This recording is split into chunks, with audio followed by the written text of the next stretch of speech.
Toss कोणी जिंकलं? पळदरी संघाने मध्ये प्रथम टॉस जिंकून फलंदाजी स्वीकारले.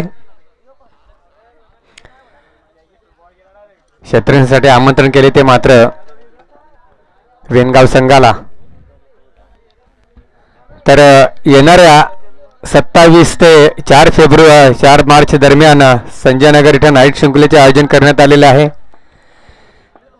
ज्या संघाने एंट्री केलेली आहे त्यांनी मात्र जो संघ ॲडव्हान्स देणार नाही तो संघ काढला जाईल याची आपण दक्षता घ्यावी. वेटिंगला संघ भरपूर आहेत.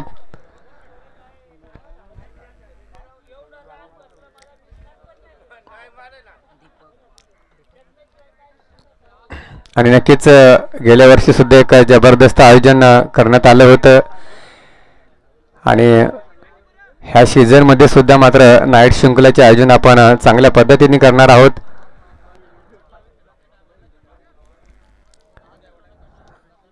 प्रथम गोलंदाजी मारे. टाइमपास करू नका, आपण आयोजकात आहात आणि इथं जर रात्र झाली तर आपल्याच बॉल दिसणार नाही. नंतर दीपक येतो गोलंदाजी मार्कवरती पाहतो. सामोरे फलंदाज विलास ना, विलास आणि भगवान. विलास आणि भगवान ओपनिंग जोडी पाहतोय आपण. वसंत थोराला कुठेतरी मागे ठेवलाय. नागेश स्वतः मागे राहिलाय. एक हिटर फलंदाज, चांगले फलंदाजीचं भरणं. हा पहिलाच फटका दे धक्का आणि मार छक्का. जबरदस्त फटका पाहतोय आपण लॉंगॉन क्षेत्रामध्ये. चेंडूला फेकून दिले 6 धावांसाठी. हा येतोय पहिला षटकार आणि षटकाराने स्वागत केले मात्र दीपक या गोलंदाजाचं. नक्कीच एक अनुभव दाखवत असताना फलंदाजीमध्ये विलास एक हिटर फलंदाज आणि हा सुद्धा म्हणतो शॉर्ट पिच चेंडू होता त्याला, परंतु झेल इथं जमीनला दान होतंय. क्षेत्ररक्षक चांगलं मात्र बॅकअप केला जातो. इथं 2 धावा मात्र आपल्या संघासाठी वाचवतोय हा क्षेत्ररक्षक.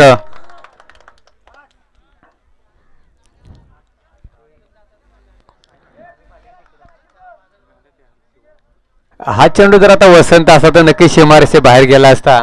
शॉर्ट पिच चेंडूला मात्र नक्कीच चांगले फटकेबाजी खेळत असतो वसंत. आणि परंतु पुन्हा क्षेत्ररक्षक खराब. दुसऱ्या धाव्यांचा प्रयत्न मध्ये धोका होऊ शकतो परंतु फेकी चुकी आणि 2 धावा सहज कंप्लीट केल्या गेल्यात. धापल जाऊन पोहोचले इथे मात्र 10 या अंकावरती. बिनबाद 10 अशी धावसंख्या. चांगली सुरुवात पाहायला मिळते पळदरी संघाकडून. पाहिले गेले तर गोलंदाजी सुद्धा चांगलं भरणं आहे.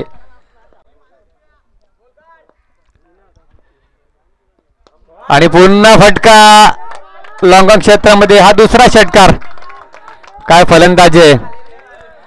फायनलचा सामना पाहायला मिळतो आपल्या आयोजकांच्या विरोधात खेळत असताना पळदरी टीम.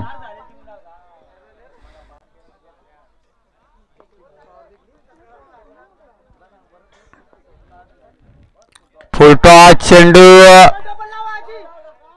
आणि इथे सुद्धा जमीनला दान होते झेल. क्षेत्ररक्षण काय खराब पाहायला मिळतात इथे. क्षेत्ररक्षक तेवढी साथ देत नाही. 3 धावा ना, 3 धावा सहज कंप्लीट केल्या. धावफलक जाऊन पोहोचले 19 अंकावरती. धावा इथं आलेल्या आहेत.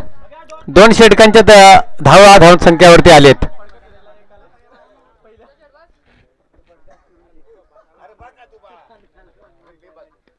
आणि पुन्हा फटका चांगला आहे. गॅप मध्ये चेंडू जाणार. सीमारेषे बाहेर चौकार. काय फलंदाजे. एका षटकाच्या समाप्तीनंतर मला तर वाटतं की धावसंख्या 23 या अंकावरती जाऊन ठेपलेली आहे. थोडी गोलंदाजी खराब पाहायला मिळाली.